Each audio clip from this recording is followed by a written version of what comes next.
welcome back to Statistics and Probability class. We have talked a lot about the normal curve distribution. This time, we will look into a t-distribution. Sample sizes are sometimes small, and population standard deviation is oftentimes unknown. In this case, we use students' t-distribution or simply t-distribution.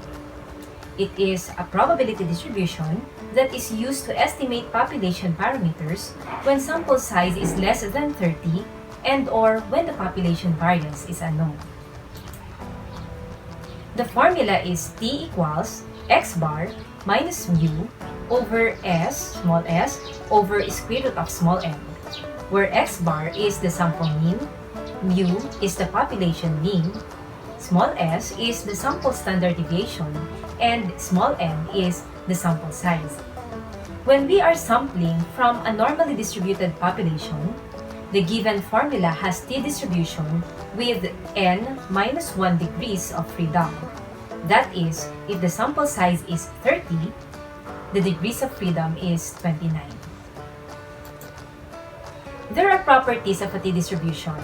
Those are, number 1, the t-distribution is symmetrical about 0.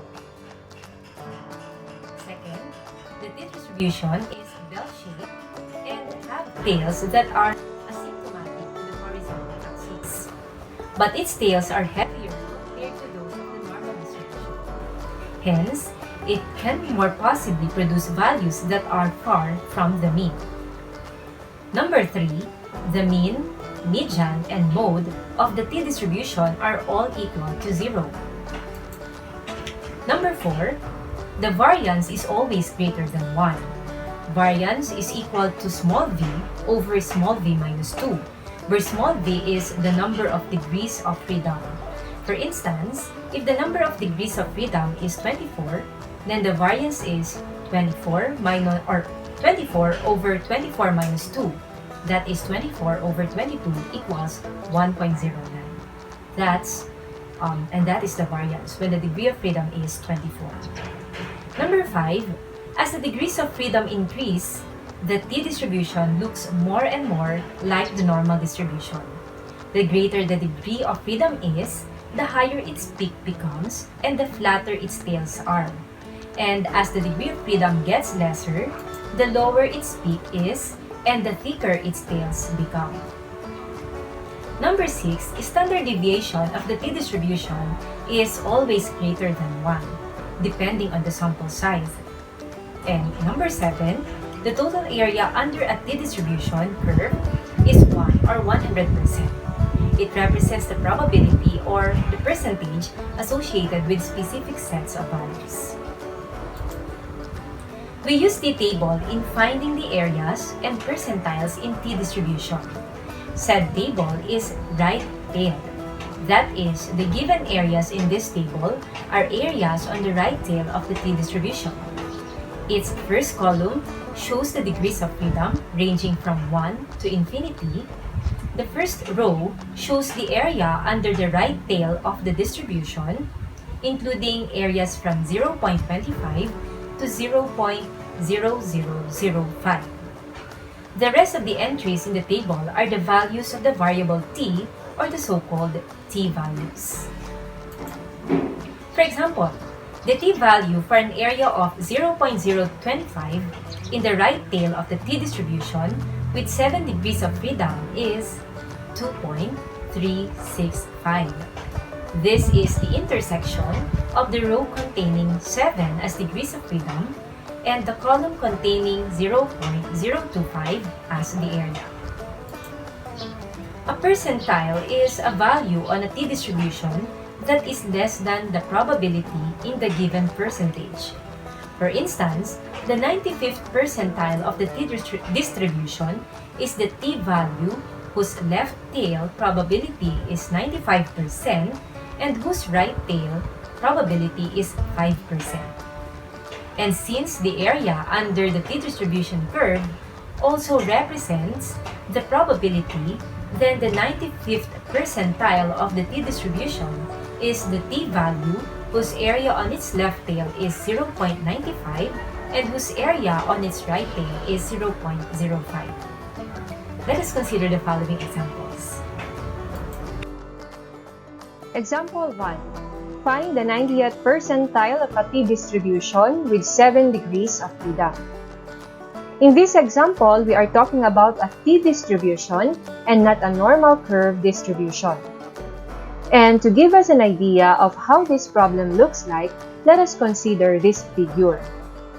So this figure shows us a t-distribution and not a normal curve distribution. And in the problem, we need to locate the 90th percentile of the distribution, and that is located on this part wherein the left tail area is 0.90. And since this is like a normal curve distribution, a t-distribution is like a normal curve distribution wherein the total area under it is 1.0 or simply 1, then this remaining area or the area to the right of this 90th percentile is 0.10. That comes from 1.0 or simply 1 minus 0.90. Now, for us to get the corresponding t-value of the 90th percentile of a t-distribution, we will be needing a t-table. Unlike a z-table, in a t-table, we need the area in the right tail. And then we also need the value of df or degrees of freedom, which is specified in the given or in the problem. Since the df given, the given df in example 1 is 7, then let us mark it. And then from the row, we need to find this area, the right tail area, which is 0.10. And that corresponds to this number, 0.10. And these two, 7 and 0.10, will meet at this number, 1.415, which is the t-value. The t-value of the 90th percentile of a t-distribution. Example 2. Find the 10th percentile of a t-distribution with 7 degrees of freedom. Again, to aid us in answering this problem, let us consider this figure. This is a t-distribution again, wherein the 10th percentile is located here, which means that the area in the left tail is 0.10, and the remaining area or the area in the right tail is 1.0 minus 0.10 or 0.90. Recall that we've mentioned that in order to get the t-value from the t-table, we need the area in the right tail. So that means that will mean that we will be needing this area, which is 0.90. However, if we try to look or find that from this row of numbers, there is no 0.90. So let us consider the properties of a t-distribution, which have been mentioned earlier. One of those properties is that a t-distribution is symmetrical about 0.